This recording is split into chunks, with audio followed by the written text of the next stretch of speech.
Por favor, apaga la luz de techo. Estaba sentado frente a ella en la penumbra del apartamento alquilado en las afueras de Kaluga, y la única lámpara de escritorio proyectaba nuestras alargadas sombras en la pared. Afuera llovía. Una llovizna de octubre, de esas que transforman el mundo en una acuarela borrosa. La grabadora yacía entre nosotros sobre la mesa de centro. La luz roja de grabación pulsaba como un pequeño corazón. Anna Riavinina, 39 años, excontadora, ahora discapacitada de 2º grado por psiquiatría. La única que regresó del bosque aquella noche de agosto de 2004. ¿Está segura de que quiere hacer esto?, pregunté por tercera vez. No respondió de inmediato. Sus manos, delgadas, con uñas cortas, sin un solo anillo, descansaban sobre sus rodillas, entrelazadas con tanta fuerza que sus nudillos se habían puesto blancos. Noté una cicatriz en su muñeca izquierda, vieja, descolorida hasta el nácar. 20 años, dijo finalmente. Su voz era baja, pero no débil. 20 años despertándome a las 3 de la mañana, cada noche. ¿Sabe lo que veo? Negué con la cabeza. Nada, ese es el problema. Negritud absoluta. Y en esa negrura, voces. 40 voces. Me llaman por mi nombre. Levantó los ojos y vi que estaban secos, secos desde hacía mucho tiempo. Ania, Ania, ven con nosotros. Ania, ¿por qué te fuiste? La lluvia se intensificó, tamborileando contra el cristal. No me fui, añadió. Huí. Son cosas diferentes. La encontré a través de un ex-investigador que llevó el caso en 2004. Sergei Nikolaevich Pakomov, 72 años, cáncer de pulmón en etapa 4. Cuando fui a verlo al hospicio, apenas se levantaba de la cama. ¿Para qué quieres esto?, preguntó examinando mi credencial de prensa. Un caso viejo, cerrado, clasificado. Precisamente por eso. Se echó a reír, una risa seca, con un jadeo que se convirtió en tos. Periodistas, solo quieren sensacionalismo. Se reclinó sobre la almohada mirando al techo. Trabajé 30 años en la policía. He visto de todo. Asesinatos, desmembramientos, maníacos. Pero ese caso... Se quedó callado. ¿Qué tenía de malo? Todo. Pakomov giró la cabeza y me miró. Sus ojos estaban turbios por la morfina, pero en algún lugar profundo aún ardía una chispa. 40 personas se adentraron en el bosque. Nadie regresó. Ni un solo cuerpo, ni una sola pista. Solo una chica, medio muerta, cubierta de sangre de pies a cabeza. Sangre ajena, como se supo después. El grupo no era suyo. ¿Qué contó ella? Está registrado en el acta. Volvió a toser. Pero el acta fue confiscada. Al tercer día llegó gente de Moscú. Se llevaron todo. Nos ordenaron callar. ¿FSB? No lo sé. No mostraron identificaciones, pero por sus modales... No terminó la frase. Encuentra a la chica, si todavía está viva. Ella sabe. Me dio el nombre, la dirección, y murió 2 semanas después. ¿Cómo me encontró? Ana me miraba sin miedo. Más bien con una curiosidad cansada, como se mira a un insecto molesto. A través de Pakomov, el investigador. ¿Sergei Nikolaevich? Algo brilló en su rostro, casi una sonrisa. Era bueno, el único que no me miraba como a una loca o una asesina. ¿La sospecharon? ¿Qué cree? Se levantó, se acercó a la ventana. Una silueta contra la lluvia, delgada, angulosa. 40 personas desaparecieron. Yo fui la única que sobrevivió, en sangre ajena, con un cuchillo en la mano. ¿Con un cuchillo? Un cuchillo ritual, de la comunidad. No recordaba cómo había llegado a mis manos. Todavía no lo recuerdo. Presionó la palma de la mano contra el cristal. 3 días en el bosque, 3 días sin comida, casi sin agua. Cuando llegué al pueblo, los lugareños primero me tomaron por un fantasma, luego por una asesina. Llamaron a la policía. Me detuvieron en la carretera. No me resistí. Ni siquiera entendía dónde estaba. ¿Qué recuerda de aquella noche? No respondió. Se quedó mucho tiempo junto a la ventana, mirando la lluvia. ¿Está casado?, preguntó de repente. Lo estuve, me divorcié hace 3 años. ¿Hijos? No. Bien, se dio la vuelta. Porque si tuviera hijos, le pediría que se fuera. Lo que voy a contar no es para quienes tienen algo que perder. Sentí un escalofrío en la espalda, no por sus palabras, sino por la forma en que las pronunció, con naturalidad, como el pronóstico del tiempo. Estoy listo. No. Volvió al sillón, se sentó frente a mí. Nadie está listo. Yo misma no estaba lista. 20 años y todavía no estoy lista. Se quedó callada, ordenando sus pensamientos. No la apresuré. ¿Sabe lo que es una secta? Preguntó finalmente. En términos generales. No, no lo sabe. Nadie lo sabe hasta que está dentro. Se inclinó hacia adelante y la luz de la lámpara iluminó su rostro. Vi arrugas, demasiado profundas para tener 39 años, y ojos, demasiado viejos. Una secta no es lavado de cerebro, no es hipnosis. No son drogas en la comida. Es amor. ¿Amor? Sí, el más verdadero, el más sincero. Te aman, de verdad, incondicionalmente, como nadie te ha amado jamás. Tragó saliva. Mi madre me llevó a las puertas de la luz cuando tenía 16 años. Mi padre se fue cuando tenía 5. Mi madre trabajaba en 3 empleos para alimentarnos. Crecí sola, sin amigos, sin atención, sin nada. Y de repente, 40 personas que te miran como si fueras el centro del universo, como si fueras especial, elegida. ¿Y te lo creíste? ¿Y tú no te lo habrías creído? Sonrió con ironía. ¿Con 16 años? ¿Cuando nadie te presta atención? ¿Cuando eres como si no existieras? Y de repente, gente que te dice que llevas la luz dentro, que eres parte de un gran plan, que pronto, muy pronto, el mundo cambiará, y tú estarás entre los que guiarán a la humanidad hacia una nueva era. Se quedó en silencio. La lluvia tras la ventana se había reducido a un susurro. 3 años, dijo. 3 años viví en la comunidad. 3 años fui feliz, de verdad feliz, por primera vez en mi vida. Su voz tembló. Y luego llegó agosto de 2004, y todo se acabó. ¿Qué pasó?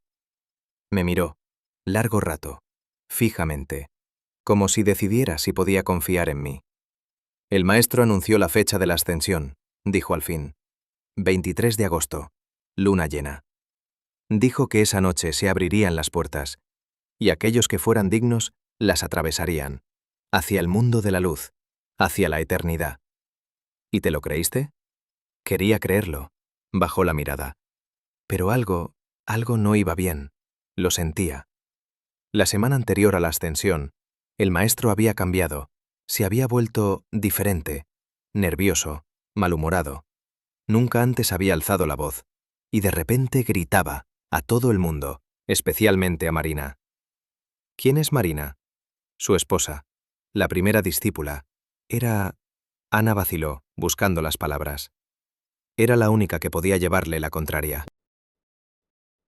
Y una semana antes de la ascensión empezó a hacer preguntas. Preguntas incómodas. Sobre el dinero, sobre el plan, sobre qué pasaría si las puertas no se abrían. ¿Y qué respondió el maestro? Dijo que su fe se había debilitado, que la oscuridad había penetrado en su corazón. Ana apretó los puños.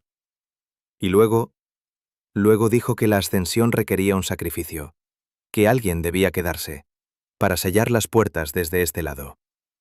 Sentí cómo se me erizaban los pelos de la nuca. ¿Un sacrificio? No dijo sacrificio, dijo guardián. El que se quedaría custodiando el paso, para siempre. Levantó la mirada. Y me eligió a mí. La grabadora seguía grabando. La luz roja palpitaba en el silencio. A mí, repitió. La más joven, la más callada, la que nunca hacía preguntas. Dijo que era un gran honor, que debía estar agradecida. ¿Y qué hiciste? Guardó silencio durante un largo rato. La lluvia tras la ventana volvió a arreciar. Acepté, dijo al fin. Dije sí. Estaba dispuesta a morir por ellos, por la luz, por el maestro, por mi madre que me miraba con tanto orgullo. Su voz se quebró, por primera vez en toda la entrevista. Y luego llegó la noche del 23 de agosto, y comprendí que no iba a ser la única en morir. Se levantó, se acercó a la ventana, pegó ambas palmas al cristal. ¿Quieres saber qué pasó aquella noche?, preguntó sin volverse. ¿Qué pasó con las 40 personas que creían que iban hacia la luz? Sí. Entonces escuche atentamente. Se volvió, y en sus ojos vi algo que no había visto antes. No miedo, no dolor, algo ancestral, algo a lo que no podía poner nombre.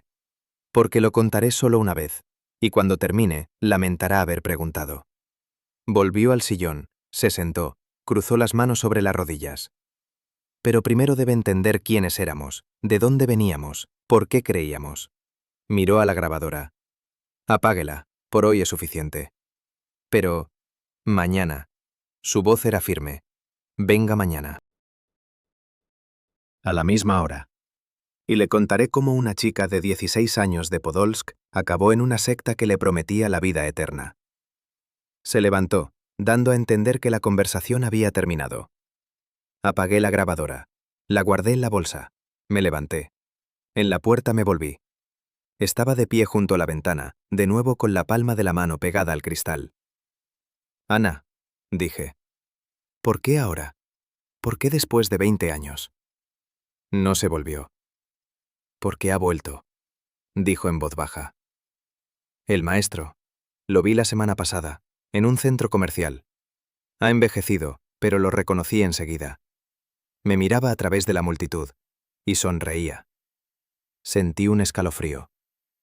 Pero, ¿se suponía que iba a morir? Se volvió, y sonrió, con la misma sonrisa que había visto en sus ojos hacía un minuto. Ancestral, incomprensible. Sí, se suponía que sí, junto con los demás. Abrió la puerta. Hasta mañana, dijo. Si es que vive para contarlo. Y cerró la puerta a mis espaldas. No dormí en toda la noche. Si es que vive para contarlo. Esas palabras me daban vueltas en la cabeza, como un disco rayado. Revisé la cerradura de la puerta 3 veces. Corrí las cortinas. Me quedé tumbado en la oscuridad, escuchando cada ruido en el pasillo del hotel. Tonterías. Solo intentaba asustarme. Me estaba poniendo a prueba, a ver si salía corriendo, como seguramente habían hecho otros. Por la mañana estaba de pie frente a su puerta exactamente a las 9, como habíamos acordado. Las manos me temblaban un poco, por la falta de sueño, me decía a mí mismo. Solo por la falta de sueño. Ana abrió enseguida, como si estuviera esperando tras la puerta. «Ha venido», dijo sin sorpresa. «Bien, eso significa que es valiente o estúpido. Los periodistas suelen ser lo segundo». Llevaba otra ropa, un sencillo vestido gris, el pelo recogido en un moño. Sin maquillaje parecía más joven y a la vez más vieja. Como una persona que hacía tiempo que había dejado de fingir. «Hay café en la mesa, siéntese». Hoy le contaré sobre él. Ella pronunció «sobre él», como los creyentes pronuncian el nombre de un dios. O de un demonio. Gennady Viktorovich Lastochkin empezó sentándose frente a mí. Así se llamaba antes de convertirse en el maestro Serafín. Supongo que ya ha buscado información, ¿verdad? Asentí.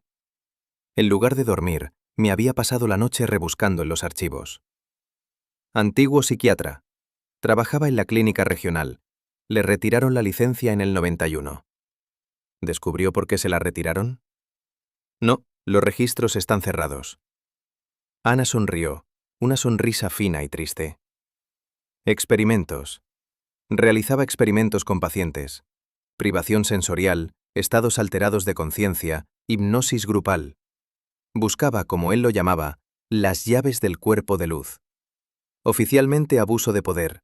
Extraoficialmente, 3 pacientes se suicidaron después de su terapia.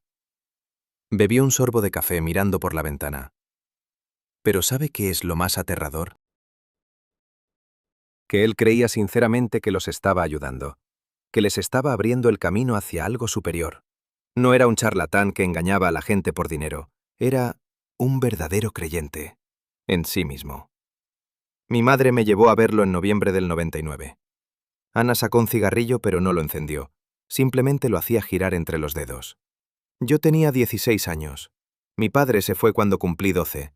Mi madre, ella buscaba todo el tiempo. Videntes, curanderos, adivinos. Alguien en el trabajo le habló de una comunidad cerca de Svenigorod, donde vivían personas que veían la luz. Sonrió con ironía. Suena inofensivo, ¿verdad? Unos cuantos chiflados meditando en el bosque. Mi madre fue un fin de semana, solo para echar un vistazo. Volvió siendo otra persona. Le brillaban los ojos. Decía que por fin había encontrado un sentido, que el maestro era especial, que él veía cosas que los demás no veían. ¿Y la llevó allí inmediatamente? No.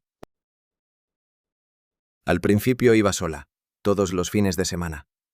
Luego una semana, después 2. Yo me quedaba en casa, iba al colegio. Una vecina me cuidaba. Ana finalmente encendió el cigarrillo. Las manos no le temblaban. Y entonces mi madre dijo que el maestro quería verme, que me había visto en un sueño, que yo tenía un aura especial, que tenía que ir. El primer encuentro con él, se quedó callada buscando las palabras. ¿Alguna vez ha mirado a los ojos a alguien y ha sentido que lo ve por dentro? No en sentido metafórico, literalmente. Cada uno de sus pensamientos, cada uno de sus miedos, cada una de sus esperanzas secretas. Negué con la cabeza. Tenía 52 años, alto, delgado, pelo canoso hasta los hombros, barba. Vestía de forma sencilla, una camisa blanca, pantalones grises, sin adornos, sin ostentación. Pero los ojos. Apagó el cigarrillo, aunque apenas se había consumido hasta la mitad. Grises, muy claros, casi transparentes. Cuando te miraba, parecía que estabas desnuda en medio de la habitación. No físicamente, peor, como si viera todo lo que escondes incluso de ti misma. ¿Y qué le dijo? En el primer encuentro. Anna guardó silencio. Tomó mis manos, así. Me mostró, juntando las palmas en forma de cuenco. Me miró durante mucho tiempo, y luego dijo, toda tu vida has sentido que eres diferente, que no encajas, que la gente a tu alrededor está como detrás de un cristal. Pensabas que algo andaba mal contigo, pero te equivocabas. Contigo todo está bien. Simplemente ves más que ellos. Me miró. ¿Lo entiende? Me dijo exactamente lo que había querido oír toda mi vida. No eres rara, no eres una niña difícil, no tienes que ser como los demás. Me dijo, eres especial, y eso es bueno. Una manipulación clásica, dije. Era psiquiatra. Sabía leer a la gente profesionalmente. Sí, ahora lo sé. Pero entonces, abrió los brazos. Tenía 16 años. Mi padre nos había abandonado. Mi madre siempre buscaba algo fuera de casa. En el colegio era una marginada. Y de repente apareció un hombre que me dijo que yo era exactamente como debía ser. Que no necesitaba cambiar. Que ya era perfecta. Nunca gritaba, continuó Ana. Nunca daba órdenes. Su voz era suave, como la miel. Hablaba como si te estuviera revelando el mayor secreto, como si fueras la única persona digna de escucharlo. Se levantó y se acercó a la ventana. ¿Sabe cómo reclutan en las sectas? No con amenazas, con amor. Un amor que nunca has conocido, incondicional, absoluto. Llegas y te abrazan, te sonríen, te escuchan durante horas. Te dicen que eres importante, que sin ti la comunidad está incompleta, que eres parte de algo grande. Bombardeo de amor, dije. He leído sobre eso. Leer es una cosa, experimentarlo es otra. Se dio la vuelta. El primer mes iba los fines de semana. Luego empecé a quedarme una semana. Después dejé el colegio. Mi madre estaba feliz. Por fin estábamos juntas, éramos una familia. El maestro se convirtió para las dos en el padre que no habíamos tenido. ¿Cómo explicaba su doctrina? Anna volvió a la mesa y se sirvió más café. El cuerpo de luz. Decía que dentro de cada persona hay un segundo cuerpo, hecho de luz pura. Está dormido. Está encerrado en una jaula de carne, miedos, apegos. Pero se puede despertar. Y entonces... ¿Entonces qué? Ascensión. Pronunció esa palabra casi con ternura. La transición a otro nivel de existencia. Decía que las personas son crisálidas, larvas, y el cuerpo de luz es la mariposa. Solo hay que eclosionar. ¿Y cómo se suponía que se hacía eso? Prácticas, meditaciones, ayunos, privación sensorial. Había equipado una habitación especial, completamente oscura e insonorizada. Te quedabas allí tumbado durante horas, a veces días enteros. Aprendías a oír tu luz interior. Ella guardó silencio. ¿Y rituales? Al principio sencillos, cantos en grupo, corros, vigilias nocturnas, luego más complejos. ¿Qué significa más complejos? Ana me miró fijamente durante un largo rato. De eso hablaremos la próxima vez. Hoy solo de él. ¿Creía en lo que predicaba? La pregunta se me escapó sin querer. Ana se quedó pensativa. Sí, ahí reside el horror. A un charlatán se le puede desenmascarar, a un estafador atrapar, pero a una persona que cree sinceramente que te está guiando hacia la salvación, ¿cómo desenmascaras la fe? Sacó una fotografía del cajón del escritorio, antigua, descolorida. Me la tendió. En la foto un grupo de personas vestidas de blanco en un claro del bosque. En el centro, un hombre alto con el pelo canoso. Miraba directamente a la cámara.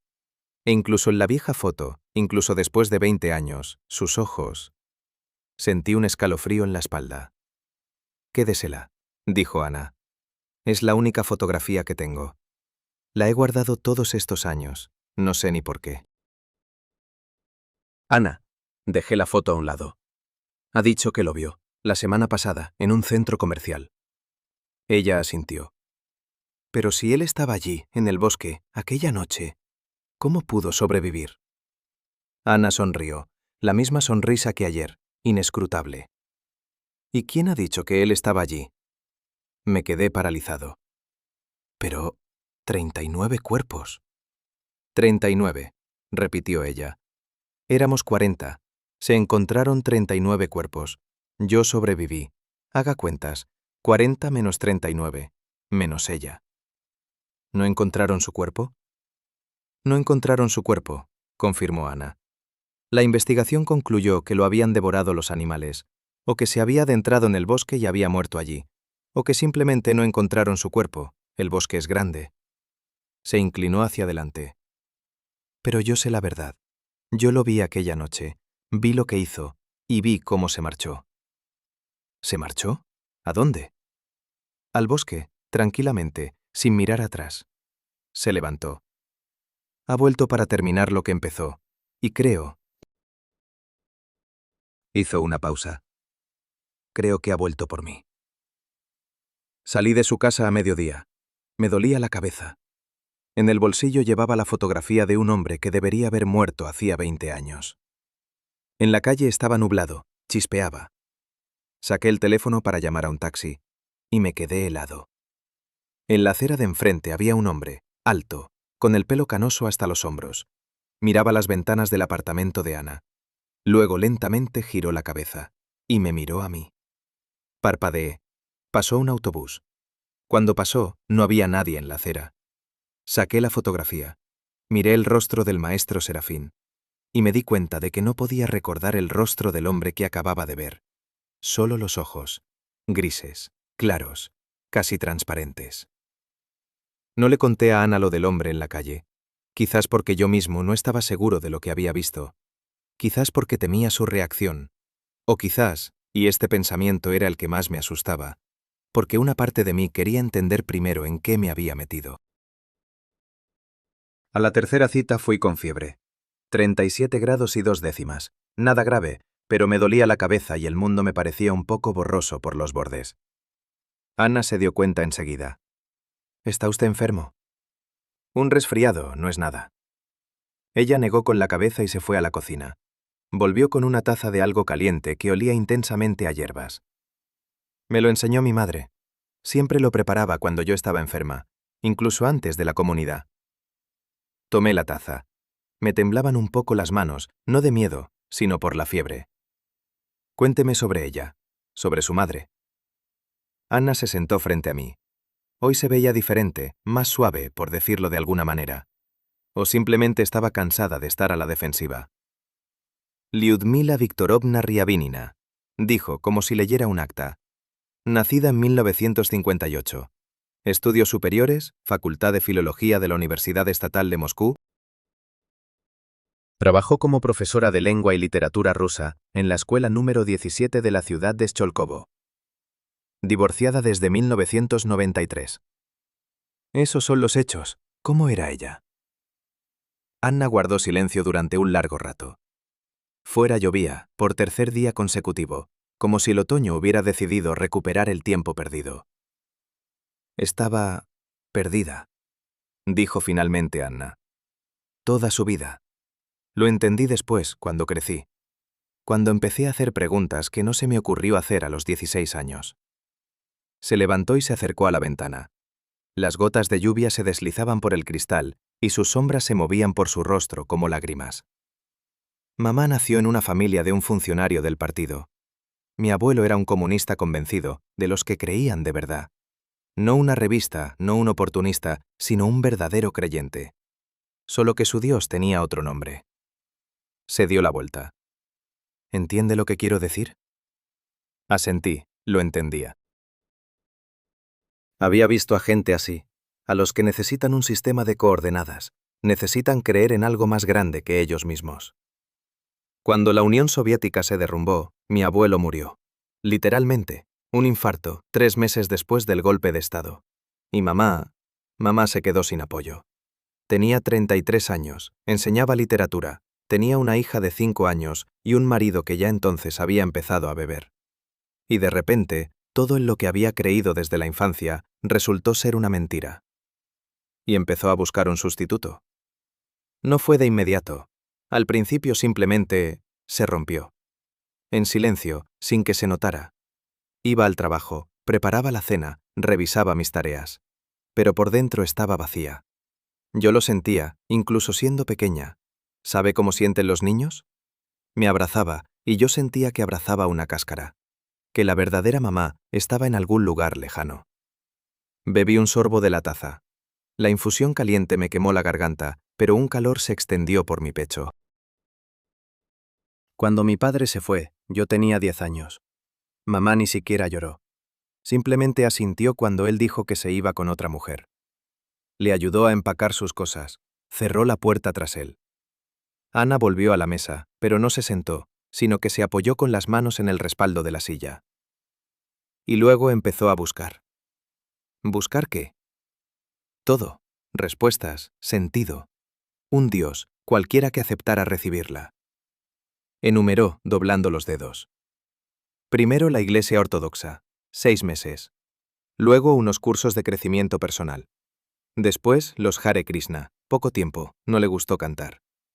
Luego una curandera de Malakovka que curaba con las manos. Luego astrología. Luego... Ya entiendo. No, dijo Ana bruscamente. No entiende. Piensa, una mujer tonta, buscando aventuras. Pero no era así. Ella buscaba un hogar. Un lugar donde la aceptaran, donde le dijeran que no había vivido su vida en vano, que su sufrimiento tenía sentido.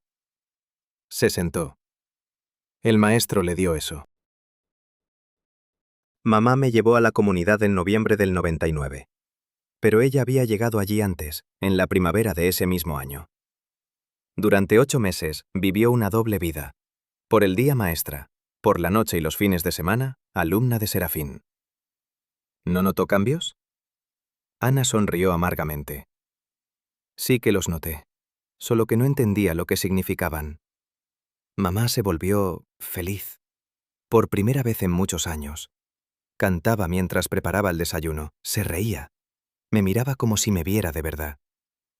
Y eso parecía una buena señal. Por supuesto. Yo tenía 16 años, estaba sola e infeliz, y mi madre de repente se transformó en la persona que siempre había querido tener cerca. Cálida, atenta, cariñosa. Se quedó en silencio. La lluvia fuera de la ventana se intensificó. Recuerdo la noche en que habló por primera vez el maestro. Estábamos cenando. Ella había preparado mi bors favorito, aunque normalmente solo lo preparaba en días festivos. Y de repente dijo: Ana, quiero presentarte a una persona maravillosa. Ha cambiado mi vida. Puede cambiar la tuya también. ¿Qué respondió? Le pregunté: ¿Es tu nuevo hombre? Ana se rió en voz baja, una risa seca, sin alegría. Mamá se avergonzó mucho. Se puso roja como una niña. Dijo, «No, ¿qué dices? Es un guía espiritual. Ayuda a la gente a encontrar su camino». Y añadió, lo recuerdo textualmente. «Te ha visto en sueños, Ania. Dice que eres especial, que tienes un don». Un reclutamiento clásico. Sí, ahora lo sé. Entonces no. Entonces solo escuché una cosa. Soy especial. Alguien importante piensa que soy especial. No mi madre, que está obligada a pensarlo. No los profesores, a los que les importa un bledo. Sino alguien que me ha visto en sueños, que sabía de mí, aunque nunca nos habíamos conocido. Me miró a los ojos. ¿Puede entenderlo? ¿Qué se siente al ser una chica de 16 años a la que su padre ha abandonado, a la que sus compañeros de clase ignoran, que llora cada noche en la almohada porque se siente invisible? Y de repente, descubrir que alguien te ve, que no eres un cero a la izquierda, que eres especial. Guardé silencio. Entendía demasiado bien. Acepté de inmediato. Ni siquiera pregunté quién era esa persona, a dónde íbamos, qué enseñaba. Me daba igual. Solo quería que alguien más me mirara como mamá me miraba cuando hablaba de él. Los primeros meses fueron mágicos. No encuentro otra palabra. Ana hablaba ahora con más soltura, como si la presa finalmente se hubiera agrietado. La comunidad estaba ubicada en un antiguo campamento de pioneros cerca de Skolkovo. Varios edificios, un comedor, un salón de actos. En invierno hacía frío, pero no importaba. Nos calentábamos unos a otros. ¿Cuántas personas vivían allí permanentemente? Entonces unas 30. Pero muchos solo venían los fines de semana, como mamá y yo. El maestro decía que el mundo aún no estaba preparado para una ruptura total, que debíamos ser la luz en la oscuridad, vivir entre la gente normal, pero llevar dentro el conocimiento. ¿Qué conocimiento? Ana negó con la cabeza. Es difícil de explicar. El maestro nunca daba respuestas hechas, hacía preguntas, obligaba a pensar, a buscar. Por ejemplo, ¿por qué tenéis miedo a la muerte? Era su pregunta favorita. Se la hacía a cada novato. Y escuchaba la respuesta, atentamente, sin interrumpir. Y luego decía, ¿y si la muerte no existe? Si lo que llamáis muerte es simplemente una puerta, una transición de una habitación a otra. Esoterismo estándar. Tal vez, pero lo decía de una manera... Entienda, él no predicaba, él hablaba.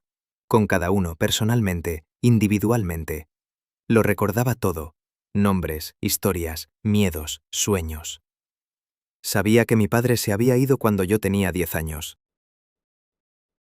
Sabía que escribía poemas y no se los mostraba a nadie. Sabía que tenía miedo a la oscuridad. Su madre se lo contó. Por supuesto, ahora lo entiendo. Entonces parecía que simplemente veía, a través de mí, como si tuviera la piel de cristal y él leyera todo lo que había dentro. Se levantó, caminó por la habitación. Mamá floreció en la comunidad, literalmente. Rejuveneció 10 años. El maestro la nombró guardiana de la palabra. Era responsable de la biblioteca y de las actividades con los niños. Encontró un propósito, una misión. Gente que la valoraba. ¿Y tú? Yo era hija de la luz. Así llamaban a los jóvenes. Éramos 7, de 14 a 19 años. El maestro decía que éramos el futuro, que el mundo viejo lo habían creado nuestros padres y el nuevo lo crearíamos nosotros. Suena al típico trabajo con adolescentes, darles una sensación de importancia. Sí, convino Ana. Manipulación, lo sé. Pero entonces era real. Nos reuníamos por las noches, hablábamos de la vida, de la muerte, del amor. Sin burlas, sin ironía, en serio, sinceramente. ¿Sabes cuándo fue la última vez que tuviste una conversación así? Una conversación real, honesta, sobre lo que importa. No respondí. Sabía que tenía razón. En la escuela me consideraban rara, en la comunidad especial. Allí me escuchaban. Allí leían mis poemas en voz alta y los adultos, decían que tenía talento. Allí mamá me abrazaba cada noche y me decía que me quería, que estaba orgullosa de mí. Su voz se quebró. ¿Entiendes ahora por qué no me fui? ¿Por qué nadie se iba? Pero algo cambió, dije. Si no, no estaríamos aquí sentados. Ana regresó a la mesa. Se sentó, juntando las manos frente a ella. Noté que se le habían puesto blancos los nudillos. Cambió. En el verano de 2003, unas semanas antes del ritual. ¿Qué pasó? El maestro empezó a hablar de la ascensión. Pronunció esa palabra de tal manera que oí la mayúscula. Antes enseñaba que la muerte es una transición, que el alma es inmortal, que vivimos muchas vidas, cosas normales en las que creen millones de personas. Pero ese verano empezó a decir otra cosa. ¿Qué exactamente? Que la transición se puede hacer conscientemente, todos juntos, que hay un momento especial, cuando las estrellas se alinean, cuando la frontera entre los mundos se hace más delgada. Y si en ese momento te reúnes en el lugar correcto, pronuncias las palabras correctas, realizas las acciones correctas, puedes pasar. Toda la comunidad. No morir, sino ascender. Estaba tomando notas, tratando de no mostrar lo frío que me estaba poniendo por dentro. ¿Mamá creía? Mamá... Ana vaciló. Mamá era feliz. Decía, por fin, Anechka, por fin estaremos juntas para siempre, tú, yo y todos nuestros hermanos y hermanas. En un mundo donde no hay dolor, no hay soledad, no hay muerte. ¿Y tú? Ana guardó silencio durante mucho tiempo. La lluvia fuera de la ventana había cesado, pero el cielo seguía gris, pesado. Quería creer, dijo finalmente. Quería mucho, pero algo dentro, algo se resistía. Una pequeña voz que decía, esto está mal, esto es peligroso, hay que huir. ¿Por qué no la escuchaste? Levantó los ojos hacia mí y vi en ellos a aquella chica de 16 años que, 20 años atrás, se enfrentaba a una elección imposible. Porque entonces tendría que haber dejado a mamá. Cuando me iba, Ana me llamó en la puerta. Espere. Me volví. Estaba en el pasillo, abrazándose a sí misma. Anoche tuve un sueño. El primero en 20 años que no es el mismo sueño. Otro. ¿Cuál? Mamá. Estaba de pie en un claro, en el bosque. Sonreía y decía, ha vuelto Anechka, ha vuelto por ti. Sentí que se me erizaban los pelos de los brazos. ¿Quién ha vuelto? Ana no respondió. Solo me miraba, con la misma mirada que el primer día. La mirada de una persona que sabe algo que no debería saber. Salí a la calle. La lluvia había terminado, pero la acera brillaba por el agua. No había nadie al otro lado de la calle, pero en el asfalto mojado, justo enfrente de la ventana de Ana, vi huellas. Grandes, masculinas, descalzas. Conducían desde la pared de la casa hasta el borde de la acera. Y se interrumpían. No dormí en 3 noches. Cada vez que cerraba los ojos, veía esas huellas.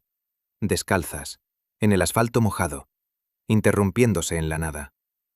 Existía una explicación racional, por supuesto que existía. Un vagabundo, un borracho, cualquiera que se hubiera quitado los zapatos, se hubiera parado y se hubiera ido. Las huellas se habían secado de forma desigual, parte había desaparecido antes.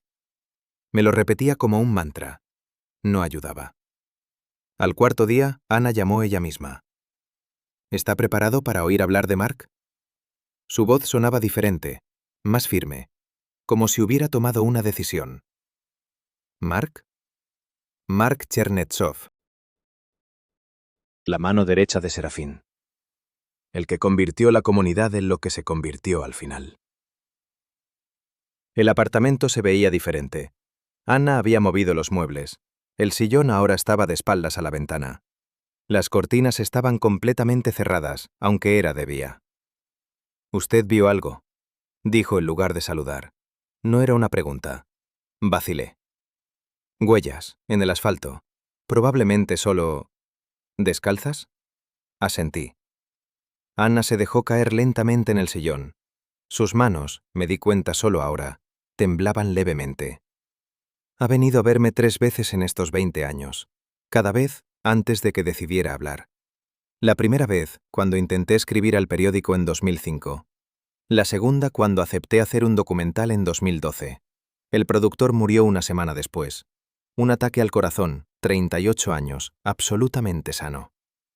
Ana, sé cómo suena. Levantó los ojos hacia mí. Pues usted me preguntaba por qué había guardado silencio durante 20 años. Por esto. Me senté frente a ella. Saqué la grabadora. Las manos no me obedecían. Tuve que apretar el botón 2 veces. Cuénteme sobre Mark Chernetsov. Apareció en la primavera del año 2000, 3 meses antes del final. Ana hablaba despacio, sopesando cada palabra. Antes de él, la comunidad era blanda. Sí, vivíamos según las reglas de Serafín. Sí, creíamos en sus enseñanzas. Pero nadie obligaba a nadie a permanecer. La gente se iba, rara vez, pero se iba. Serafín decía, la luz no se puede imponer, solo se puede ofrecer. Sonrió con amargura. Y luego llegó Mark. ¿Quién era? Un exmiembro de las Fuerzas Especiales. Chechenia, la primera campaña. Algo pasó allí, nunca lo contó, pero yo veía cómo se despertaba por las noches. Gritaba, llamaba a alguien por su nombre. ¿Cómo encontró la comunidad? Serafín lo encontró a él, en una clínica psiquiátrica en Podolsk. Mark estaba allí después de... Hizo una pausa. Después de un intento. Serafín iba allí a veces. Buscaba almas perdidas. Gente que había perdido la esperanza. Que buscaba algo a lo que agarrarse. Recordé el expediente de Payomov. Había algo sobre las conexiones de las Tochkin con instituciones médicas. Mark estaba roto, continuó Ana. Completamente. Vi a gente así después, en centros de rehabilitación. Trastorno de estrés postraumático, culpa del superviviente, todo eso. Serafín le dio lo que estaba buscando. ¿Qué era exactamente? Un objetivo, un sentido, redención. Se levantó, se acercó a la ventana. Corrió la cortina 1 centímetro, miró a la calle. Mark creyó. No como nosotros creíamos en el amor, en la luz, en la unidad. Mark creyó en la misión, en que Serafín era realmente un profeta, que el fin del mundo era real, que solo los elegidos se salvarían. ¿Y Serafín? Ana se giró. Ese es el quid de la cuestión. Todavía no sé si Serafín mismo creía en lo que decía. Los primeros meses en la comunidad me parecía que sí. Era sincero, bondadoso. Pero cuando apareció Mark, algo cambió. Lo primero que hizo Mark fue establecer un perímetro. Ana volvió a su sillón. Su voz se había vuelto más grave. Vivíamos en un antiguo campamento de pioneros. Había una valla, pero simbólica. Los niños la saltaban cuando querían ir al bosque. Mark reparó la valla, puso una puerta. Empezó a hacer guardia por las noches. ¿Serafín lo permitió? Serafín dijo, Mark nos protege del mundo exterior. Entonces sonó razonable. Los 90, usted recuerda. Bandidos, anarquía. Estábamos agradecidos. Guardó silencio. Y luego Mark empezó a protegernos unos de otros. ¿En qué sentido? Introdujo reglas, no en nombre de Serafín, sino en el suyo propio. Pero Serafín no se opuso. Al principio, pequeñas cosas. ¿Quién podía hablar con quién podía comer en la misma mesa? Luego, ¿quién podía salir del perímetro? Luego, ¿quién podía hablar con los recién llegados? Anna se miró las manos. Nos dividió en puros e impuros.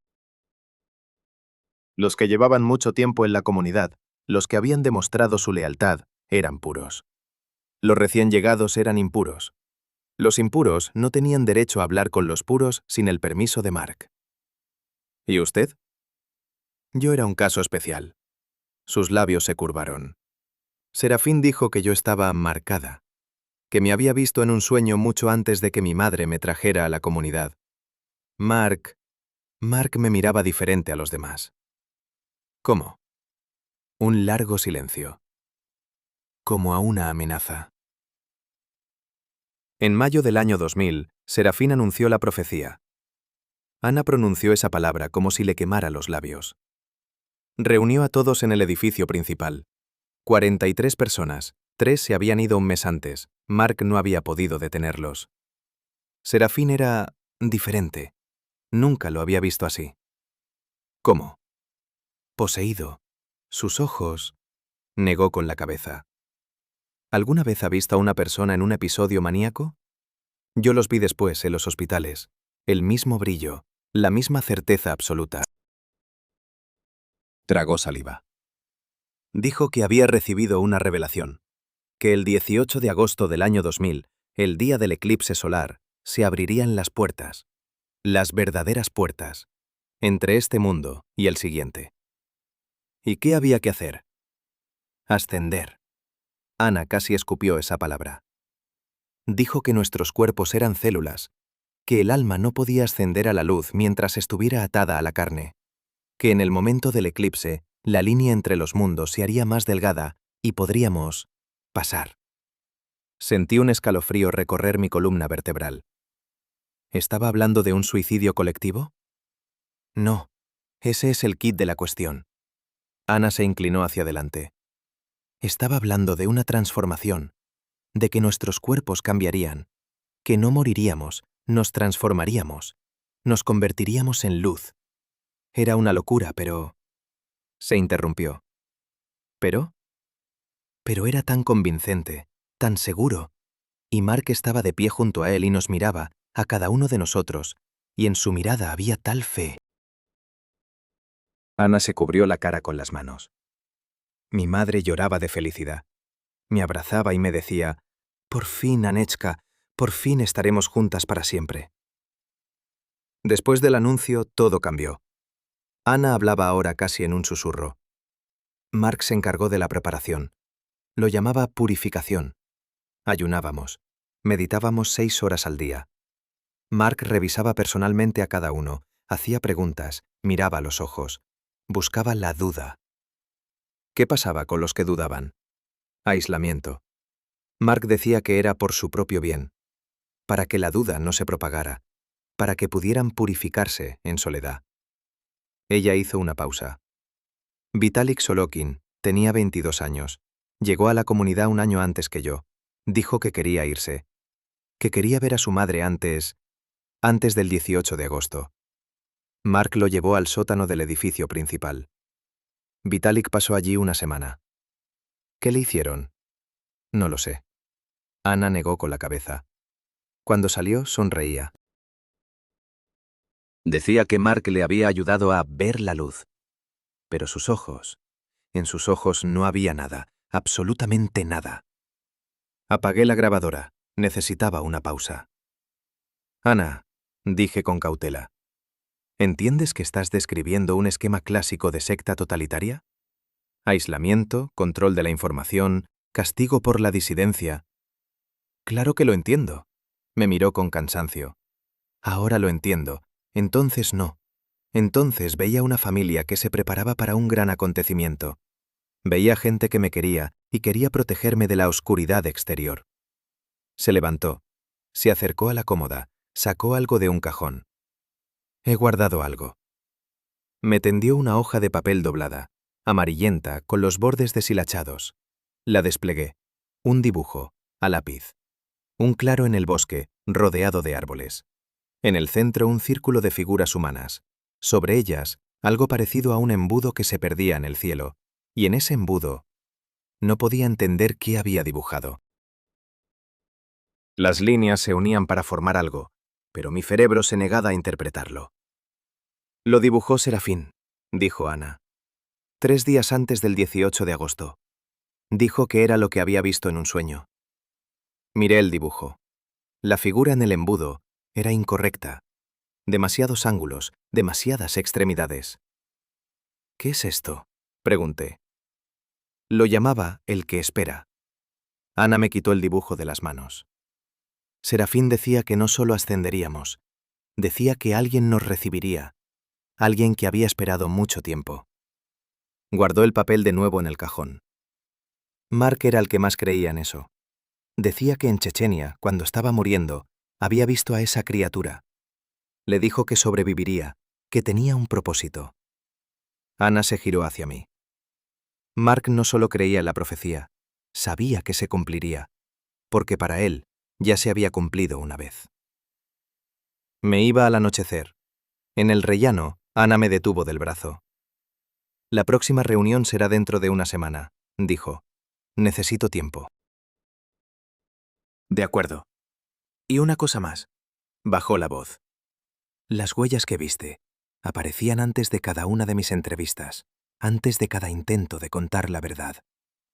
Ana, no digo que sea Mark. Me miró a los ojos. Digo que no sé qué es, pero es real y no quiere que hable. Me soltó el brazo. Ten cuidado. Iba caminando hacia el coche cuando el teléfono vibró. Un mensaje de un número desconocido. Una sola palabra. Vitalik. Y una dirección. En Podolsk. Me detuve en medio de la acera. Releí el mensaje 3 veces. Vitalik Sorokin. El que Mark mantuvo en el sótano durante una semana. El que salió de allí con los ojos vacíos. ¿Estaba vivo? Miré las ventanas del apartamento de Ana. La luz ya se había apagado. Al otro lado de la calle, en la sombra entre las farolas, algo se movía. Parpadeé. Vacío. Solo el viento arrastraba las hojas caídas por el asfalto. Pero cuando me subí al coche, me pareció oír pasos, descalzos, sobre el asfalto mojado. Vitalik Sorokin resultó no ser un hombre, sino la sombra de un hombre. La dirección me llevó a un edificio de 5 plantas en las afueras de Podolsk, de los que construyeron en los 70 y que no se habían pintado desde entonces. El portal olía a gatos y a col cocida. En el tercer piso encontré la puerta correcta, forrada de cuero artificial, con el número arrancado. Abrió un hombre de unos 45 años, aunque según los documentos debía tener 39. Canoso, con las manos temblorosas y una mirada que se desviaba constantemente hacia algo detrás de mí. ¿Es usted periodista? La voz era ronca, quebrada. Pase, pero no encienda la luz. El apartamento estaba sumido en la penumbra. Las cortinas estaban echadas, la única fuente de luz era la pantalla de un viejo televisor que funcionaba sin sonido. ¿Cómo supo que estaba buscando información?, pregunté. Vitalik sonrió torcidamente. Ella me lo dijo. ¿Quién? Kira. Me quedé helado. ¿Kira Dombrovskaya? Pero ella... Murió, sí. Se sentó en el sofá hundido, se abrazó a sí mismo. Pero viene todas las noches. Me dejé caer lentamente en el sillón de enfrente.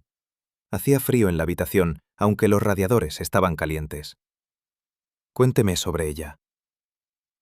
Vitalik habló durante 3 horas. Sobre Kira Dombrovskaya, una chica de 23 años de la Facultad de Filología que llegó a la comunidad un año antes que Ana. Sobre cómo se convirtió en la hermana mayor de los recién llegados. Los recibía, les explicaba las reglas, les ayudaba a adaptarse. Ella era auténtica. Vitalik miraba un rincón vacío de la habitación. La única auténtica entre nosotros. Los demás creían o fingían creer. Y Kira, ella dudaba, y no lo ocultaba. ¿Por qué se quedó entonces? Tenía miedo. ¿De qué? Por fin me miró. De lo mismo que todos temían, de que fuera de aquí no hubiera nada, que sin el maestro no somos nada. Que el amor que nos daban era el único amor verdadero en nuestras vidas. Recordé las palabras de Ana, el mecanismo de reclutamiento. No amenazas, sino pertenencia. Estuvo en el sótano, dije, 1 semana. Vitalik se estremeció, sus manos temblaron con más fuerza. Mark creía que yo tenía oscuridad, que contagiaba a los demás con mis dudas. Tragó saliva. Allí no había luz, ninguna, y agua solo cuando él me la traía. Y hablaba conmigo, durante horas, lo mismo, hasta que empecé a oír su voz incluso cuando no estaba. ¿Qué decía? Que pronto todo acabaría, que el maestro había visto la fecha, que los que dudaran no ascenderían, se quedarían aquí, en la oscuridad, para siempre. Privación sensorial. Un método por el que las Stotskin le retiraron la licencia en el 91. ¿Kira intentó sacarle de allí? Vitalik cerró los ojos. Me traía comida, a escondidas, arriesgaba todo. Y luego... Se calló. ¿Luego qué? Luego llegó el último día. A la mañana siguiente llamé a Ana. Me he reunido con Vitalik Sorokin. Una larga pausa. ¿Sobrevivió? Sí, me ha hablado de Kira. Oí como Ana inspiraba bruscamente. Venga, dijo finalmente. Es hora. Me esperaba en la cocina. Delante de ella había una taza de té frío que no había tocado. 22 de agosto de 2001. Empezó Ana sin preámbulos. Recuerdo cada minuto de aquel día, hasta el atardecer. Miraba por la ventana, pero entendí que no veía el patio de Kaluga, sino una explanada en un bosque a las afueras de Moscú, 20 años atrás. Nos despertaron a las 4 de la mañana. Mark iba por los barracones, llamando a las puertas. Decía, hoy. El maestro ha dicho, hoy. ¿Todos sabían lo que iba a pasar? Creíamos que lo sabíamos. Ana sonrió amargamente. La ascensión. La transición a la luz. El maestro lo explicaba de forma hermosa. Dejaríamos nuestros cuerpos físicos como una mariposa deja su crisálida. Nuestras almas se fusionarían con la fuente, sin dolor. Sin miedo, solo luz. Pero usted tenía miedo. Tenía 19 años. Se giró hacia mí. Por supuesto que tenía miedo, pero el miedo parecía una señal de debilidad, una prueba de que no estaba lo suficientemente pura, de que todavía había demasiada oscuridad en mí. Se levantó y se acercó a la ventana. Todo el día estuvimos preparándonos. Meditaciones, rituales de purificación, ayuno. Mark vigilaba el perímetro, temía que alguien huyera. El maestro se encerró en su habitación, comunicándose con la fuente. ¿Y Kira? Ana presionó la palma de la mano contra el cristal. Kira me encontró después del mediodía. Me llevó detrás del barracón más alejado, donde no podían oírnos. Ana. Kira la sujetaba por los hombros y sus manos temblaban. Escúchame con atención. ¿Qué pasa? Kira miró a su alrededor. Su rostro estaba pálido, con círculos oscuros bajo los ojos. He visto, susurró. Por la noche. He visto lo que Mark llevaba al bosque. ¿Qué? Bidones. La voz de Kira se quebró. Muchos bidones, y cuerdas, y cuchillos. Ana sintió un escalofrío recorrer su columna vertebral. Quizá para el ritual. ¿Qué ritual, Ana? Kira casi gritaba en un susurro. ¿De verdad crees que nos convertiremos en luz? ¿Que nuestros cuerpos simplemente desaparecerán? Ana retrocedió un paso. El maestro dijo. El maestro está loco. Kira la agarró de la mano. He leído sobre él, antes de la comunidad. Era psiquiatra, le retiraron la licencia. La gente moría, Ana. Moría de verdad. Mientes. Intento salvarte. Se quedaron de pie una frente a la otra, respirando con dificultad. En la distancia, Mark convocaba a la gente a la meditación vespertina. Vete, dijo Kira. Esta noche, yo distraeré a Mark. Hay un agujero en la valla, detrás del viejo roble, por donde puedes pasar. Ve hacia el este. A 3 kilómetros habrá un cortafuegos. Síguelo hasta la carretera. ¿Y tú? Kira apartó la mirada. Yo no puedo. ¿Por qué? Porque mi madre está allí. Y mi hermana. Y... titubeó.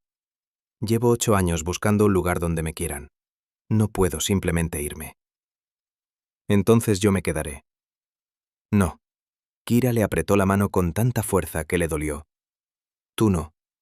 Tú todavía puedes vivir una vida normal. Tienes todo por delante, y yo ya estoy rota, Ana. Rota desde hace mucho. Kira. Prométemelo. Los ojos de Kira estaban llenos de lágrimas. Prométeme que te irás. Ana guardó silencio. Prométemelo. Yo no lo sé. Kira cerró los ojos. Cuando los volvió a abrir, tenían un extraño vacío.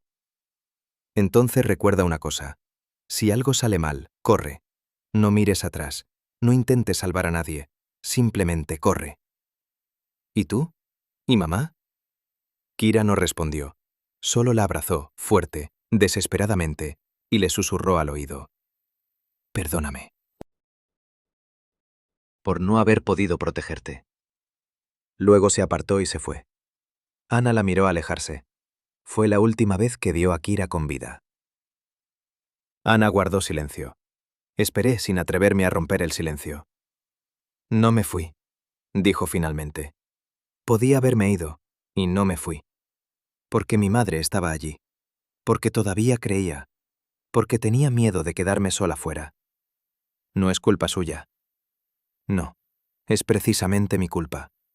Se giró hacia mí, y en sus ojos vi 20 años de culpa.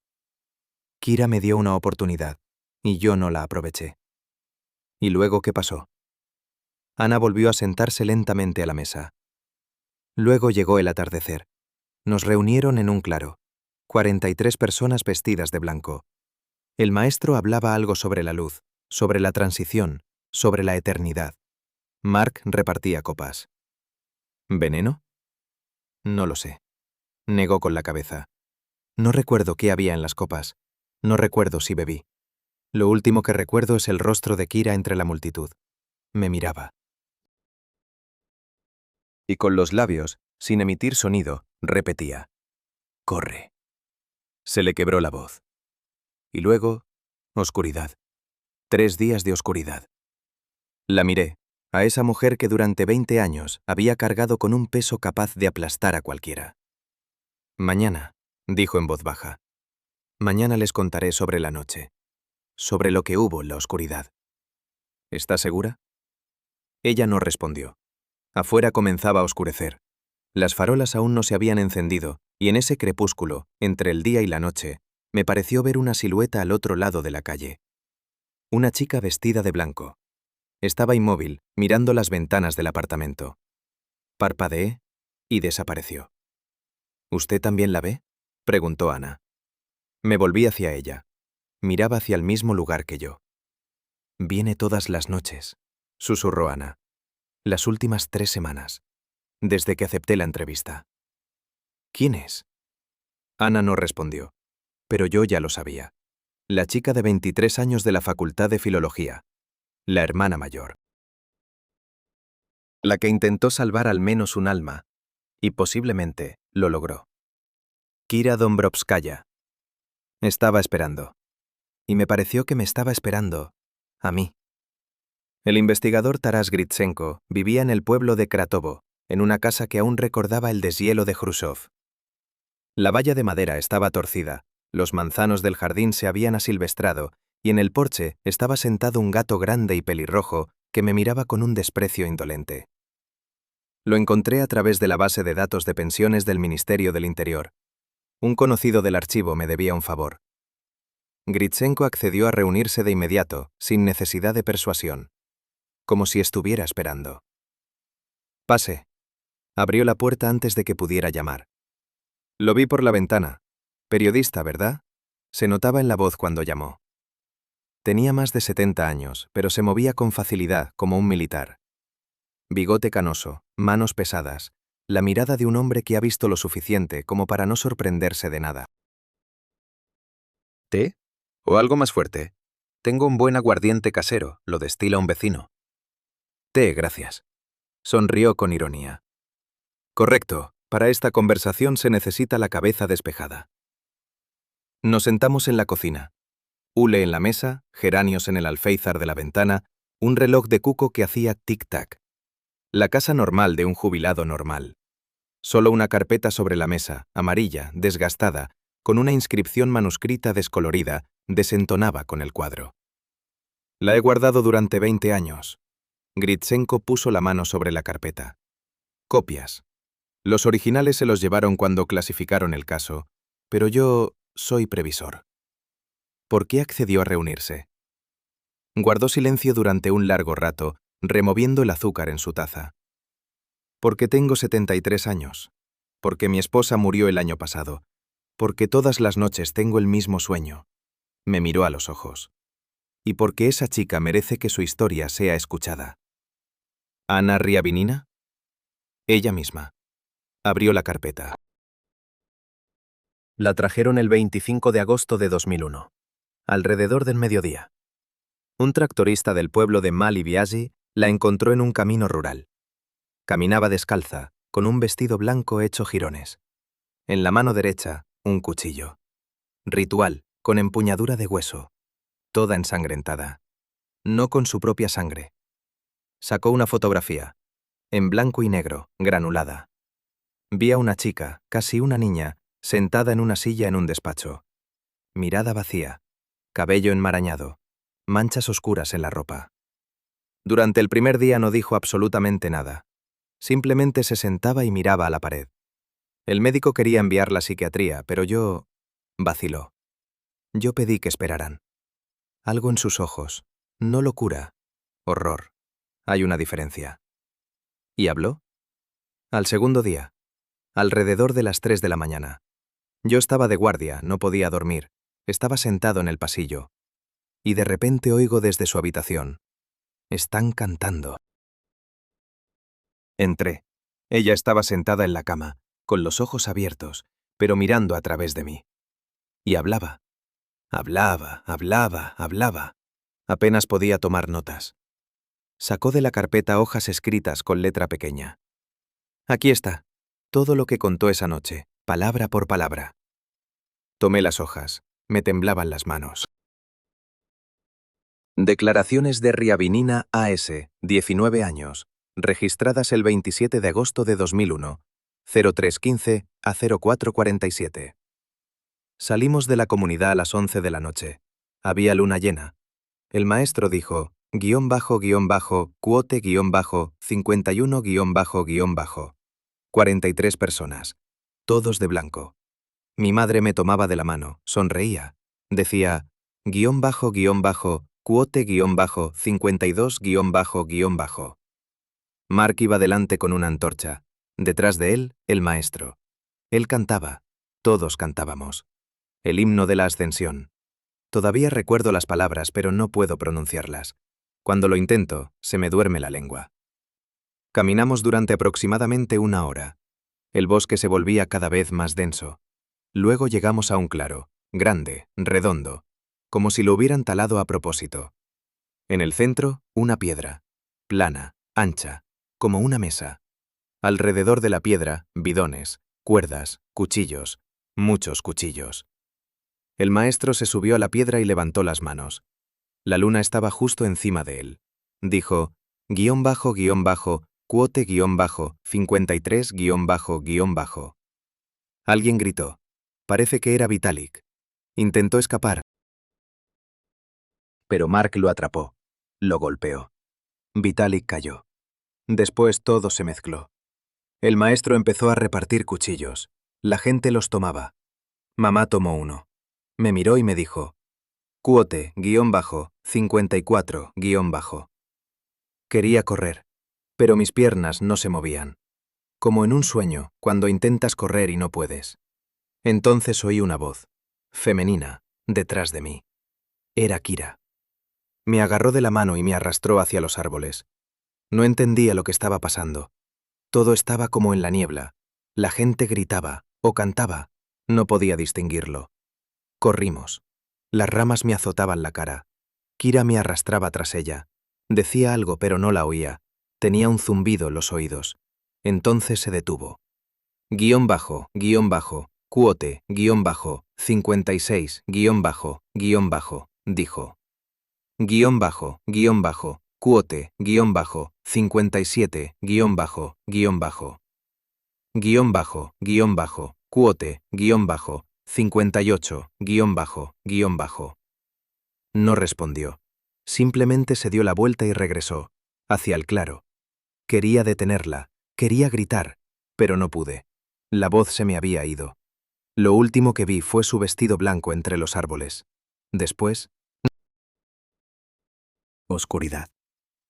Lo siguiente que recuerdo es que voy caminando por una carretera. Sol. Hace calor. En mi mano tengo algo pesado. Un cuchillo. ¿De dónde lo saqué? No lo sé.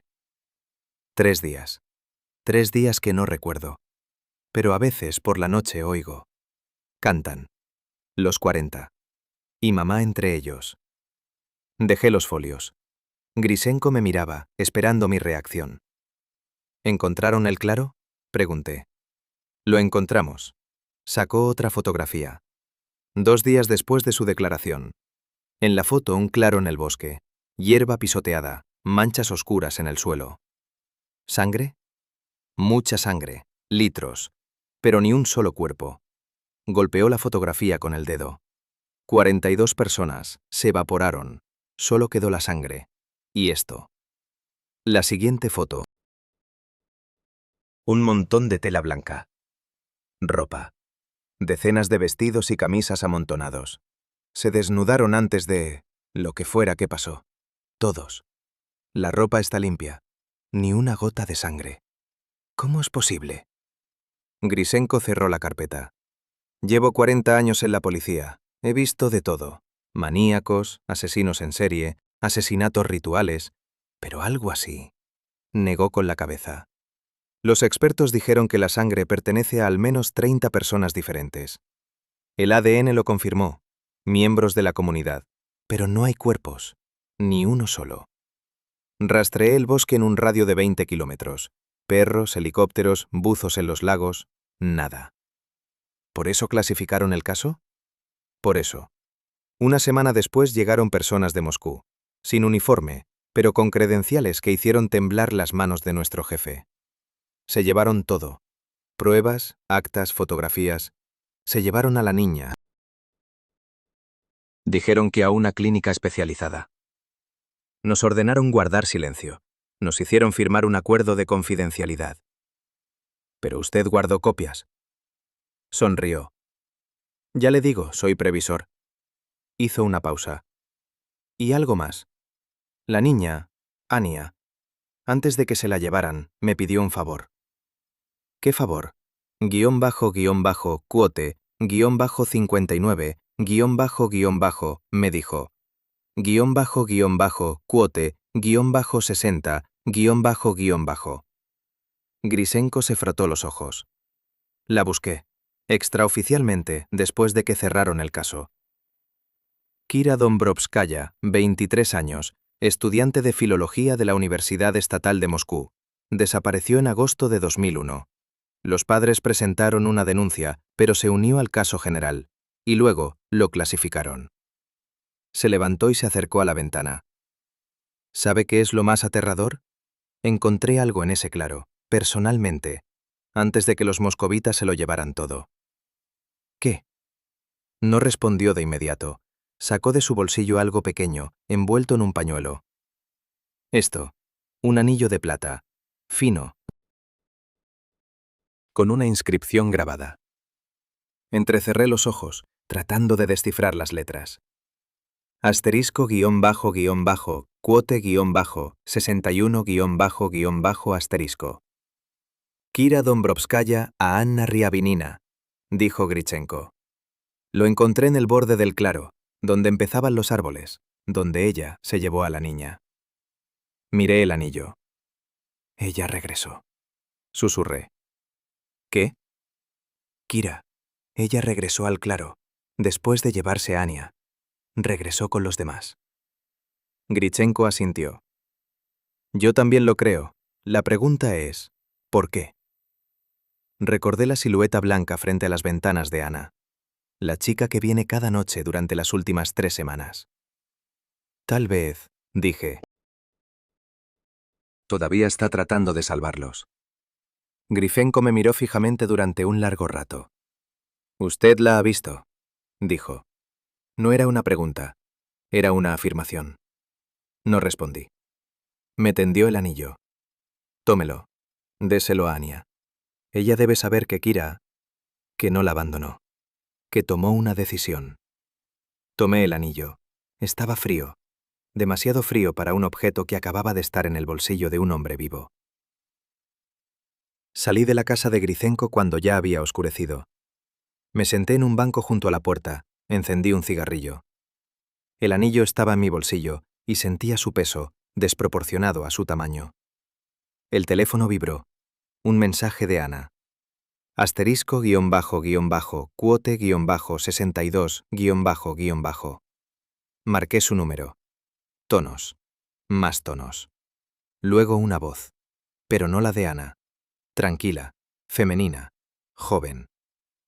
Está lista para recordar, dijo la voz. 3 días. Está lista para recordar 3 días. La comunicación se cortó. Miré el teléfono. Luego la calle oscura frente a mí. Al final de la calle, bajo la única farola que funcionaba, había figuras vestidas de blanco. Conté 40. Y una, delante de las demás, levantó lentamente la mano, señalándome. No recuerdo cómo llegué al coche, solo recuerdo que corrí. Que las figuras bajo la farola no se movían, simplemente estaban paradas mientras yo arrancaba el motor con manos temblorosas. Que en el espejo retrovisor la calle estaba vacía, completamente vacía. Conducía a Kaluga en piloto automático, excediendo la velocidad sin prestar atención a las señales. El teléfono estaba en el asiento del pasajero y tenía miedo de tocarlo. Una voz al teléfono, joven, femenina. Está lista para recordar 3 días. Kira Dombrovskaya murió hace 20 años. Vi su nombre en la lista que me mostró Gritsenko. 23 años, hermana mayor. Los muertos no contestan llamadas. Los muertos no se paran bajo las farolas. Los muertos no. Pisé el freno. El coche derrapó hacia el arcén. Mis manos temblaban tanto que no podía sujetar el volante. Estaba sentado en la oscuridad, en una carretera vacía, intentando respirar. Racionalmente. Piensa racionalmente. Alucinación, estrés, falta de sueño.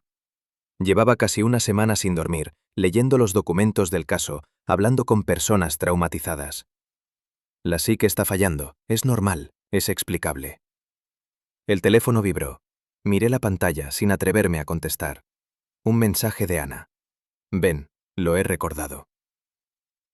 Abrió la puerta antes de que yo llamara. Ana se veía diferente. Algo había cambiado en su rostro, no la expresión, sino la estructura misma. Como si 20 años de tensión se hubieran liberado de repente y debajo hubiera aparecido algo diferente, algo que no podía descifrar. «¿Los viste?», dijo. No era una pregunta. Yo... 40 figuras, bajo la farola, una al frente. Asentí en silencio. Ana se hizo a un lado, dejándome entrar al apartamento. «Kira», dijo. Era Kira, siempre está al frente. Entré en la habitación. Todo estaba como antes. El sofá, la mesa, la grabadora, pero las velas. Había velas por todas partes, decenas de velas, colocadas por toda la habitación. «Anna, siéntate». Me senté. Ella se quedó de pie. La luz de las velas jugaba en su rostro, y de repente vi en ella a aquella chica de 19 años que salió del bosque con un cuchillo en la mano. 20 años, dijo Anna. 20 años solo recordé lo que me permitía recordar. Cómo Kira me sacó de la multitud, cómo corrí, cómo desperté cerca del pueblo. Se acercó a la ventana. Detrás del cristal, la oscuridad. Pero entre eso, hay 3 días, 72 horas. Y sabía, siempre supe, que no estaban vacías, que había algo allí, algo que escondí tan profundamente que yo misma no podía alcanzarlo. ¿Qué cambió? Anna se giró. Kira vino. Hablaba lentamente y yo grababa, ya no para un artículo, no para una investigación. Grababa porque temía que de otra manera no creería mi propia memoria. El primer día. Anna cerró los ojos. Corrí hasta el amanecer, sin distinguir el camino, sin sentir dolor. Las ramas me cortaban la cara, las raíces me hacían tropezar, caía y me levantaba, caía y me levantaba. Cuando salió el sol, estaba tan lejos del claro que no oía nada. Se cayó. Una vela sobre la mesa crepitó. Pero no estaba sola. ¿Quién? Kira. Abrí la boca para objetar. Kira regresó al claro. Kira murió. Pero Ana levantó la mano. Sé lo que quieres decir. Me dije lo mismo. Durante 20 años me lo dije. Pero ella estaba allí. Caminaba a mi lado. No me tocaba, no hablaba, simplemente caminaba. Tal vez tú... No estoy loca. Ana me miró. ¿O sí? Pero eso no cambia lo que vi. Volvió a cerrar los ojos. Caminamos todo el día. Kira al frente, yo detrás de ella. Ella conocía el camino. No pregunté a dónde íbamos. No me importaba. Después de lo que vi en el claro, no me importaba. ¿Qué viste? Una pausa. larga. No ahora. Primero, los 3 días. El segundo día, Ana se sentó frente a mí. Sus manos estaban sobre sus rodillas, inmóviles, tranquilas. Llegamos a un arroyo. Bebí agua, lavé la sangre de mis manos. Sangre ajena. No sabía de quién, no quería saberlo. Miró sus palmas. Kira estaba sentada en una piedra y me miraba. Era diferente, no como en la comunidad, tranquila, como si todo ya hubiera terminado y ella supiera cómo terminaría. ¿Habló contigo? Sí, el segundo día sí. Ana tragó saliva. Ella dijo, deberías haberte quedado. Le pregunté, ¿por qué? Ella dijo, porque eres la única que puede contarlo. Las velas parpadearon, todas a la vez. Le pregunté, ¿contar qué? Y ella se rió, suavemente, con tristeza, y dijo, lo que viste, lo que hiciste, lo que hizo él. ¿Serafín? Sí. Ana se levantó, se acercó a la mesa donde estaba mi grabadora. En el claro, cuando empezó, no fue un ritual, no fue un sacrificio, fue un asesinato metódico, planificado. Tomó la grabadora, la giró en sus manos. Serafín no creía en nada. Ni en la ascensión, ni en la luz, ni en la elección. Era psiquiatra, nos estudió. Durante 5 años nos estudió. ¿Cómo creemos? ¿Cómo obedecemos? ¿Cómo estamos dispuestos a morir por su palabra? ¿Un experimento? El experimento final. Quería saber, ¿se puede obligar a 40 personas a matarse entre sí? Voluntariamente, con alegría, en nombre de algo que no existe. Dejó la grabadora. Y demostró que sí se puede. El tercer día, Ana estaba de pie junto a la ventana. Solo veía su silueta contra la oscuridad. Kira me llevó a la carretera. Vi el pueblo a lo lejos, luces, casas, vida. La vida seguía, normal, mientras nosotros moríamos en el bosque. Ella se giró. Y entonces le pregunté, ¿por qué? ¿Por qué volviste? ¿Por qué no huiste conmigo? ¿Qué te respondió? Ana se acercó a mí. Se puso tan cerca que podía oler el aroma a cera de vela de su pelo. Dijo, porque alguien tenía que quedarse con ellos, alguien que no creyera, alguien que supiera la verdad, para que no estuvieran solos al final. Las lágrimas corrían por sus mejillas, pero su voz se mantenía firme. Kira lo sabía. Desde el principio supo que Serafín no era un profeta, que todo era una mentira, pero se quedó, por ellos, por mi madre, por los ancianos, por los niños que nacieron en la comunidad y no conocían otra vida.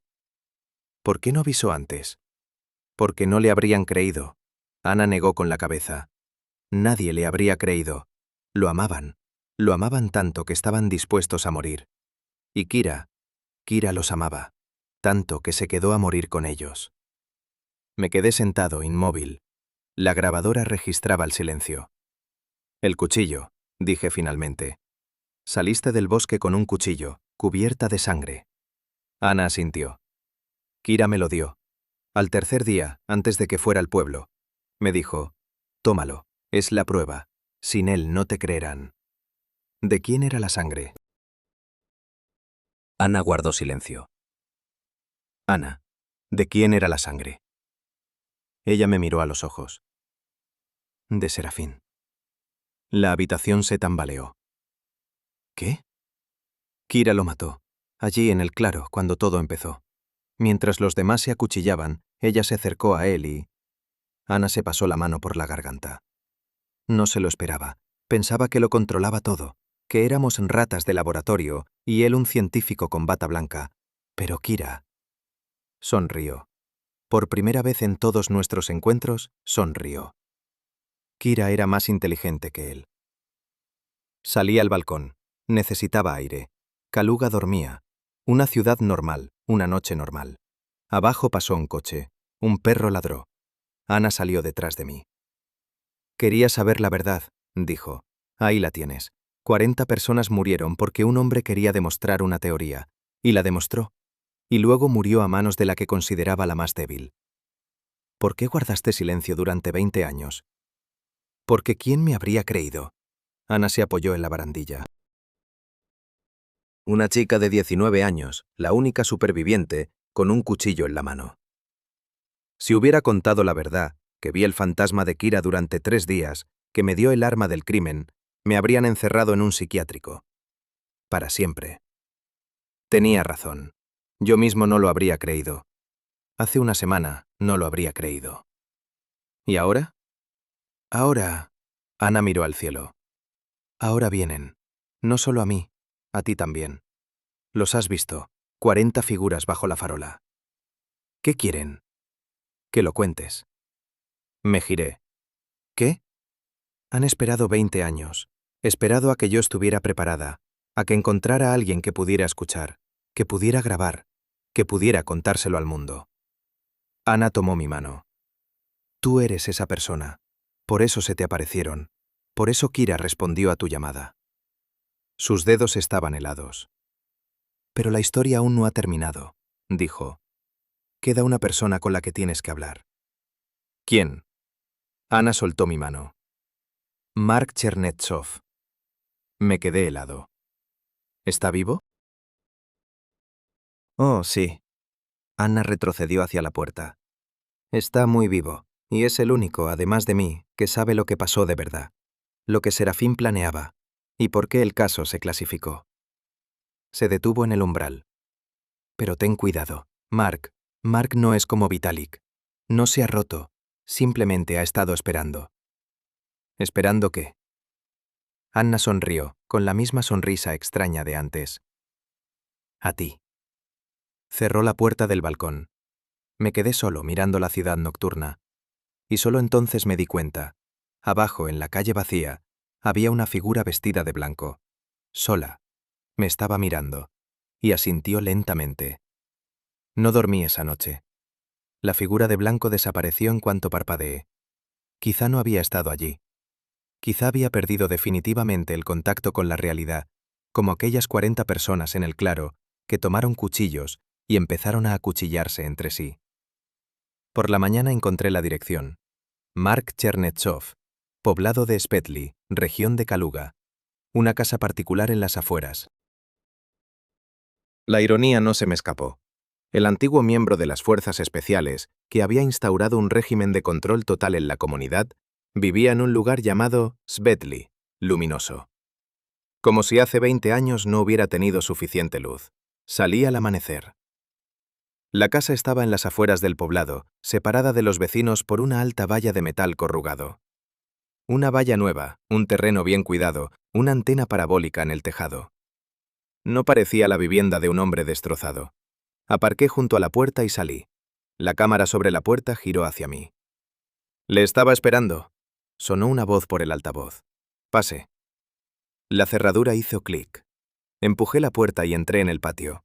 Mark Chernetsov estaba sentado en el porche, un hombre corpulento de unos 55 años, con el pelo corto, vestido con una camisa de cuadros limpia y vaqueros. Nada que ver con aquel lobo de ojos muertos que describía Anna.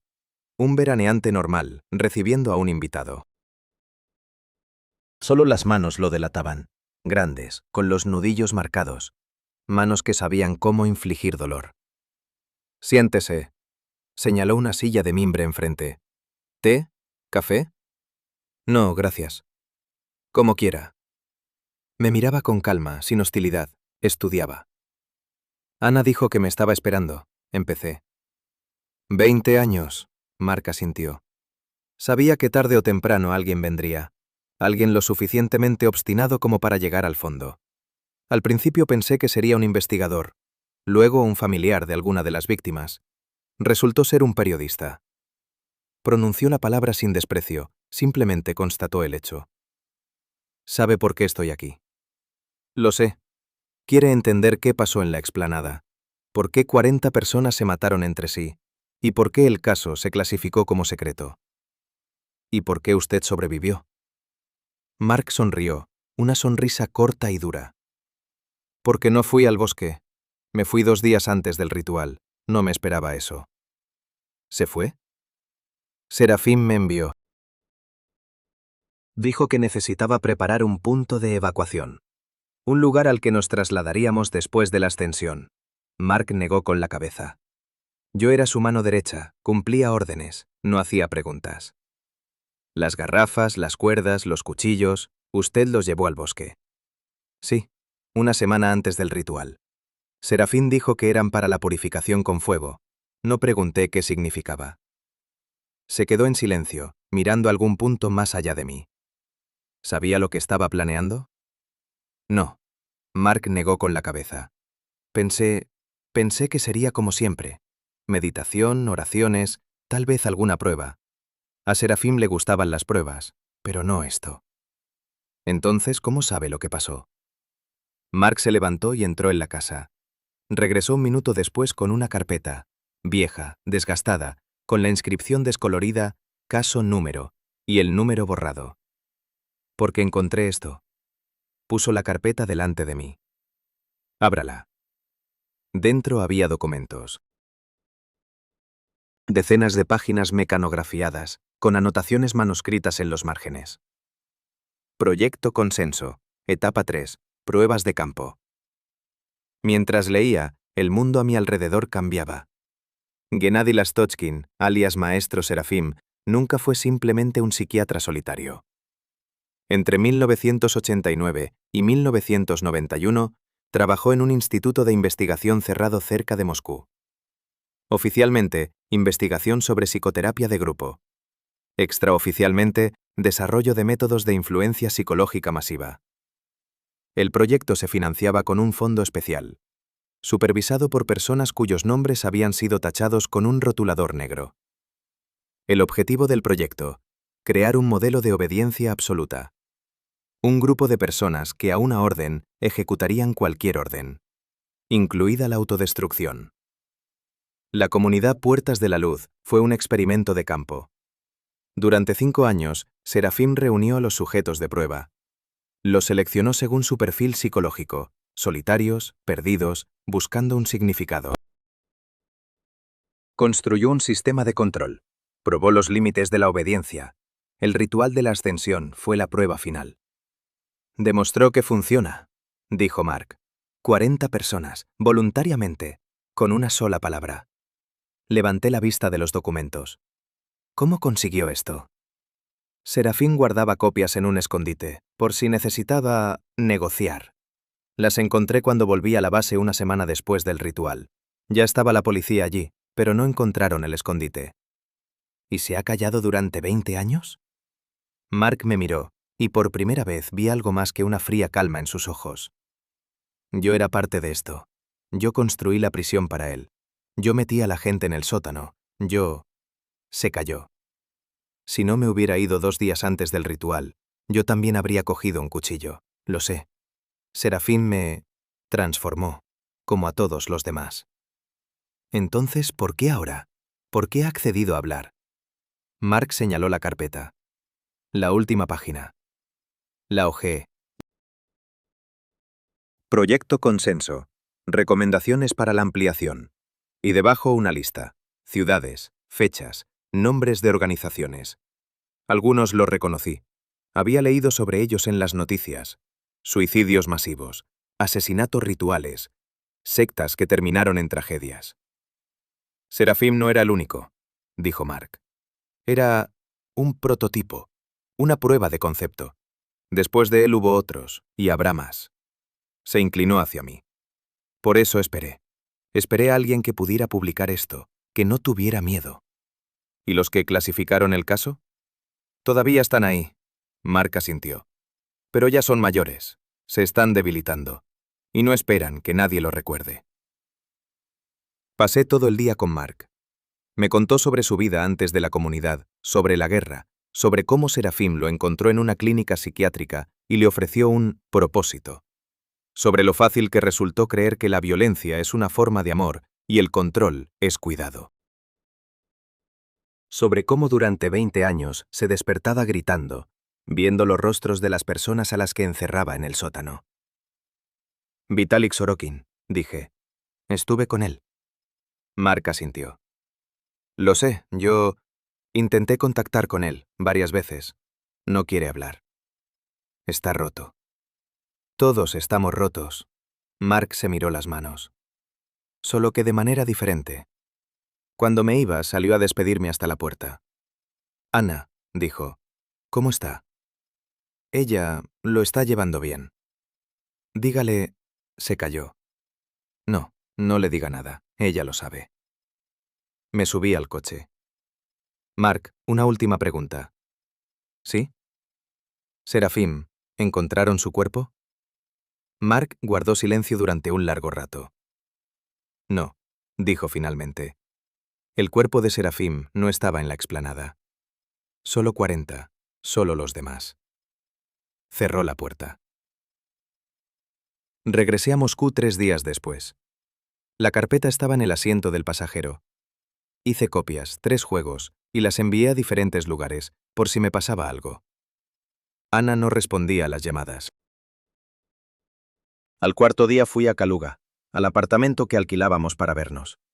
La puerta estaba abierta, el apartamento vacío. Ninguna señal de que alguien hubiera vivido allí. La vecina me dijo que la mujer se había mudado hacía 2 días, de noche, con una sola bolsa. Me quedé de pie en el apartamento vacío, mirando la pared donde antes colgaban las fotografías. En el alféizar de la ventana había un sobre, mi nombre, escrito a mano. Dentro, una fotografía y una nota. En la fotografía, un grupo de personas vestidas de blanco. La comunidad Puertas de la Luz, verano de 2001. Reconocí a Ana, muy joven, de 16 años, con trenzas y una sonrisa tímida. A su lado una mujer mayor, parecida a ella, la madre. En el centro, un hombre con rostro amable y ojos vacíos, Serafín. Y al fondo, casi imperceptible, una mujer con el pelo corto y oscuro. Miraba directamente a la cámara. Kira. La nota era breve. Ahora lo sabes. Cuéntalo. Ya no oigo sus voces por las noches. Por primera vez en 20 años, silencio. Gracias. Ah. Lo publiqué todo. El artículo salió a la luz 2 meses después, tras verificaciones, consultas con abogados, noches en vela. Esperaba llamadas con amenazas, gente de paisano en la puerta, accidentes. No pasó nada. El artículo se leyó, se debatió, se olvidó, como se olvida todo en la era del flujo de información infinito. Pero yo sabía que en algún lugar, tal vez en el archivo de los servicios secretos, tal vez en una carpeta sobre el escritorio de alguien, mi material yacía esperando. La prueba de que el proyecto Consenso existió, que 40 personas no murieron porque estuvieran locas o fueran débiles. Murieron porque alguien quería comprobar si se podía obligar a la gente a matarse entre sí. Simplemente para demostrar que era posible. Es posible. Ha pasado 1 año. Estoy sentado a la mesa en mi apartamento. Fuera, la noche moscovita, las 3 de la mañana. Ya no me despierto a esta hora gritando. Pero a veces simplemente no duermo. Sobre la mesa la fotografía del sobre. 43 personas de blanco, sonriendo a la cámara. No saben que en 2 meses casi todos morirán. Nunca encontré a Ana. Desapareció, se desvaneció, como aquellas figuras bajo la farola en Malinovka. Tal vez por fin haya encontrado la paz. Tal vez simplemente haya aprendido a esconderse mejor. Mark me envió una carta hace 1 mes. Corta. Gracias, ahora se puede. No sé a qué se refería. No estoy seguro de querer saberlo. El investigador Gritsenko murió en noviembre, mientras dormía en silencio. Su hija dijo que en las últimas semanas había estado tranquilo, por primera vez en muchos años. Y yo miro la fotografía y pienso en lo fácil que es quebrar a una persona. En lo sencillo que es tomar a una chica solitaria de 16 años, decirle que es especial y convertirla en una herramienta. En una víctima. En la única testigo. Ana sobrevivió no porque fuera más fuerte que los demás. Sobrevivió porque Kira, la mujer que dudaba, la sacó de la multitud y la empujó a la oscuridad del bosque. Una persona que en el último momento eligió la resistencia en lugar de la sumisión. Eso fue suficiente. Apago la luz y me voy a dormir. Mañana será un nuevo día. Nuevas historias. Nuevas personas que buscan en qué creer. Y en algún lugar, lo sé, alguien ya está construyendo nuevas puertas de la luz. Un nuevo proyecto, un nuevo experimento. Pero ahora hay un registro, hay una historia, Hay nombres. 40 personas que ya no están. Y una chica de 19 años que caminó durante 3 días por el bosque, guiada por el fantasma de una mujer llamada Kira. Ella salió. Ella lo contó. Eso es suficiente.